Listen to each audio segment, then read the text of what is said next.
Hola, ¿cómo están las niñas y niños de arte infantil? Soy la profe Ana de cerámica de los grupos A1 y A2. Hoy les voy a mostrar cómo aplicar el color en los trabajos que ustedes hicieron a partir de pátinas. Y les cuento cómo están formadas esas pátinas. Les comento que las pátinas se hacen con una parte de óxidos o pigmentos bajo cubierta, que son de uso cerámico, y con una parte de frita alcalina o flux alcalino. Se hacen por partes iguales, se mezclan tratando de que sea una mezcla homogénea y luego ya están listas para aplicar. Según el óxido o el elemento colorante o el pigmento colorante que le aplique, será la tonalidad del trabajo.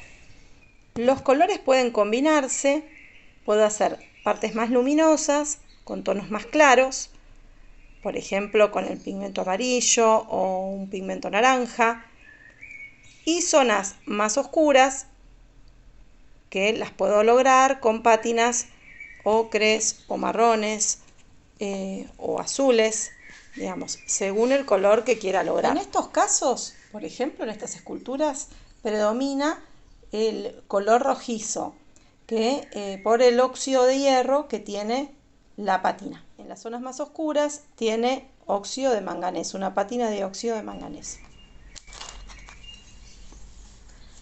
Antes de aplicarle el color a la pátina, lo primero que tienen que hacer es quitarle el polvillo que pueda llegar a tener con una esponja apenas húmeda, sin llegar a mojar el trabajo, es decir, que apenas esté húmeda.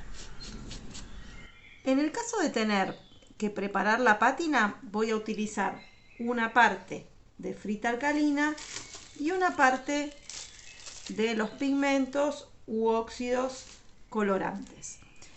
En cambio, si ya tienen comprada la pátina lista y preparada para usar, la pueden usar directamente incorporándole un poco de agua.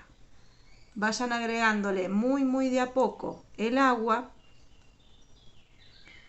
porque si está muy líquida la pátina no va a tener tanto color el trabajo. Simplemente con agua y la revuelvo. Pueden utilizar algún recipiente en el que tengan las distintas variedades de colores y espacios como para poderlos mezclarlos entre sí, porque lo pueden mezclar antes en el mismo recipiente o sobre el trabajo directamente. También les recomiendo que utilicen distintos pinceles, es decir, uno para cada color, para no modificar el color original.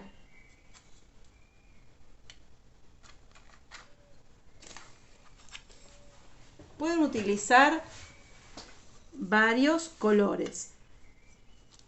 Por ejemplo, utilizar un tono un poco más oscuro para la base e incorporarlo bien cuidadosamente, de modo que entre la textura que le hice al trabajo.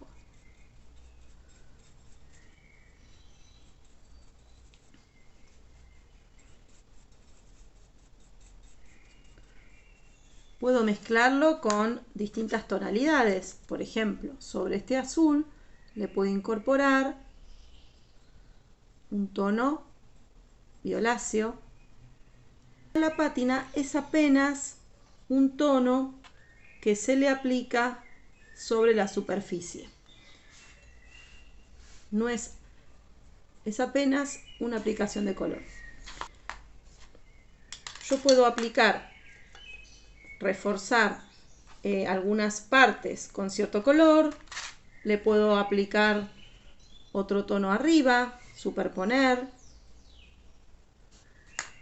puedo aplicar en las zonas que quiero resaltar la textura, por ejemplo, o iluminar alguna pátina amarilla o un tono más claro que el que le puse en el fondo.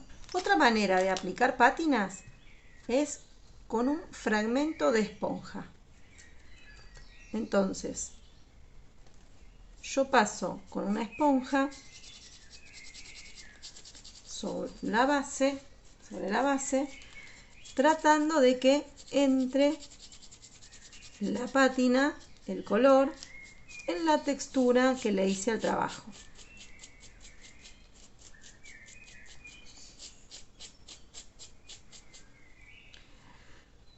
Puedo también con una esponja limpia quitar el tono en algunas partes. Entonces, por ejemplo en este caso, puedo hacerlo con pincel o con la esponja. Tratar de ingresar el tono en las partes más texturadas. Y, por ejemplo, si quiero restarle el tono rojo que le puse, porque solo me interesa que quede en la textura que le hice al trabajo, puedo quitarlo con una esponja.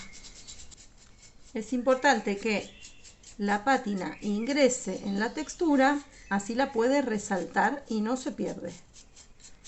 Una vez que le hice una base, yo puedo aplicarle distintos tonos amarillos, para lograr una mayor luminosidad en algunas partes, tonos azulados, es decir, el color que quieran mezclarle y aplicarle arriba. Que pueden ir buscando los efectos que quieran agregarle, hacerle al trabajo.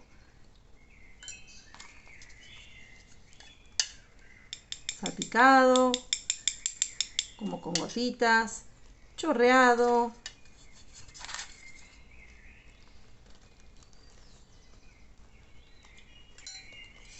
también chorreado, es decir, como a ustedes les guste y vayan probando con los distintos materiales, los distintos pinceles u otros elementos. Una vez que terminaron de aplicarle el color, ya está listo para nuevamente ser horneado a una temperatura de 1020 grados. Es la segunda horneada en la cual la pátina va a quedar adherida a la superficie y va a desarrollar un mejor color al que vemos ahora, porque todavía le falta la etapa del horneado, el proceso del horneado. Bueno, ahora que ya conocen una de las maneras de aplicar pátina a los trabajos, pueden buscar, preparar distintos colores, mezclándolos entre sí, o distintas maneras de aplicar esas pátinas, y para que cada trabajo quede diferente y poder terminar su trabajo y ya hornearlo en la última horneada, que es la horneada a 1020 grados. Bueno, nos vemos en la próxima clase. Saludos a todas las nenas y nenes de arte infantil. Hasta la próxima.